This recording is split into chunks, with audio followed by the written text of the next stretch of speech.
Halo semua, kali ini kita akan membahas dengan materi menghitung besaran sampel, di mana menghitung besar sampel adalah menetapkan besarnya atau jumlah sampel suatu penelitian tergantung pada dua hal, yaitu pertama adanya sumber-sumber yang dapat digunakan untuk menentukan batasan dan maksimal dari besar sampel. Kedua, kebutuhan dari rencana analisis yang menentukan batas minimal dari besarnya sampel. Tujuan penelitian merupakan pusat metode yang dikembangkan dalam melaksanakan penelitian termasuk perhitungan besar sampel berdasarkan tujuan penelitian, maka dapat dinilai apa yang ingin dicapai atau bentuk estimasi yang apa akan dilakukan. Selanjutnya kita membahas rumus sampel yang digunakan. Pertama ada rumus Wibosono, di mana adalah teknik pengambilan sampel apabila jumlah populasi yang sangat besar dan tidak terbatas sehingga jumlah sampel tidak diketahui dan dipastikan.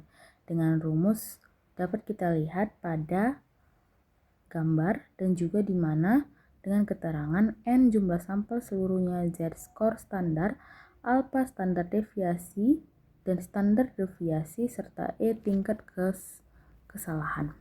Selanjutnya rumus case control, di mana rumus yang digunakan untuk mencari besar sampel terutama jika menggunakan ukuran proporsi.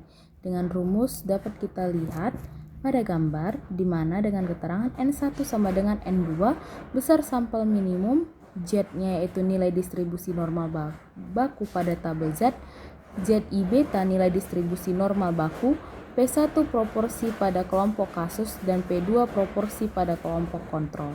Lalu ada rumus kohort, di mana pada penelitian kohort yang dicari adalah jumlah minimal untuk kelompok ekspor dan non-ekspor atau kelompok terpapar dan tidak terpapar.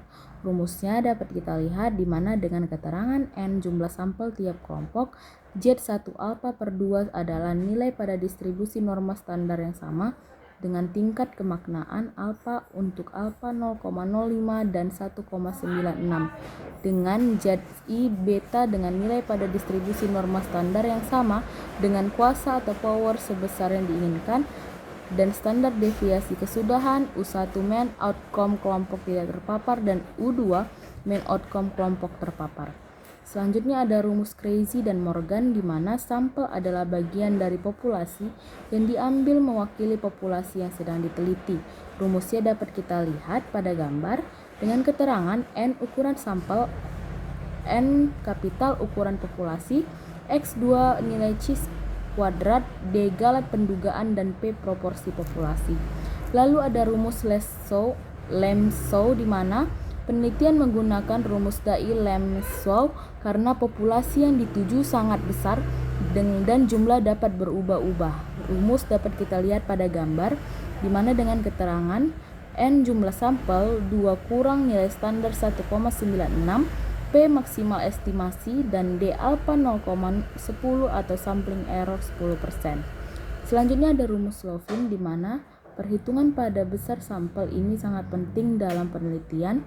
Salah satu besar sampel yang juga banyak digunakan terutama pada penelitian survei adalah rumus besar sampel yang dikemukakan oleh Slovin. Rumusnya dapat kita lihat pada gambar, di mana keterangan N adalah besar sampel, N kapital adalah besar populasi, E adalah batas kesalahan yang dikehendaki atau kesalahan yang ditoleransi.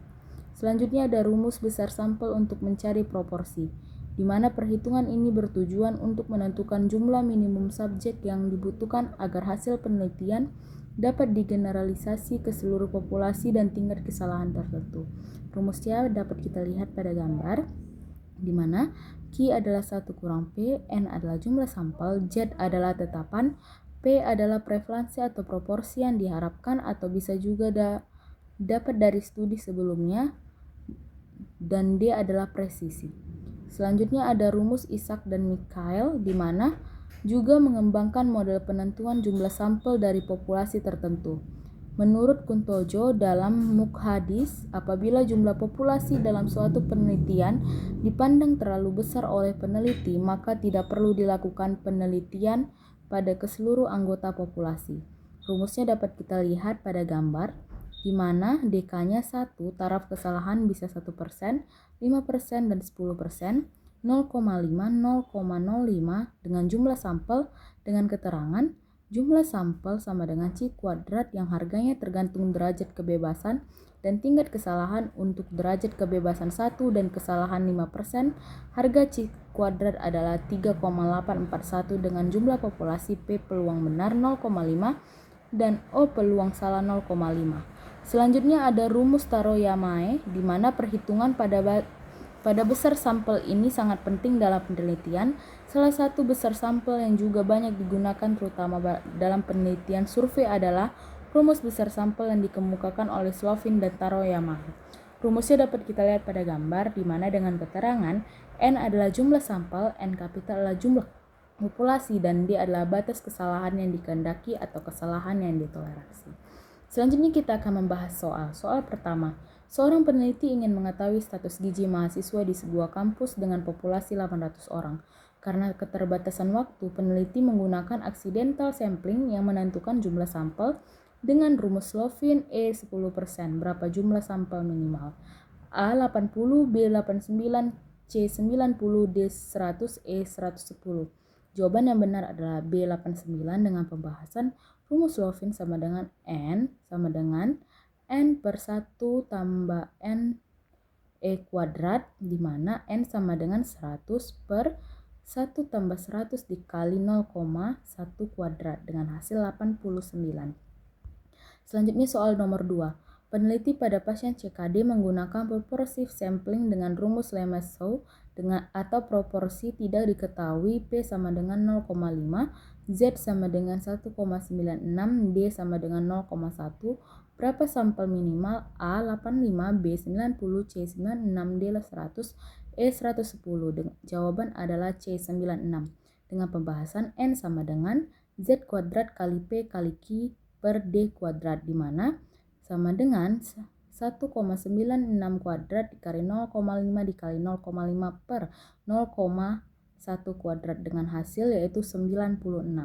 Selanjutnya soal nomor 3, seorang peneliti ingin mengambil sampel 120 responden dengan teknik kuota sampling. Jika dibagi rata ke dalam 4 kelompok usia, berapa sampel tiap kelompok?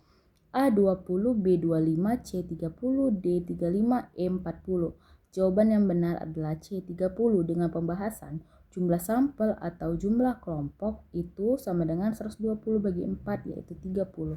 Baik, sekian hasil dari presentasi atau materi kita hari ini. Bye-bye. Terima kasih. Sampai ketemu kembali.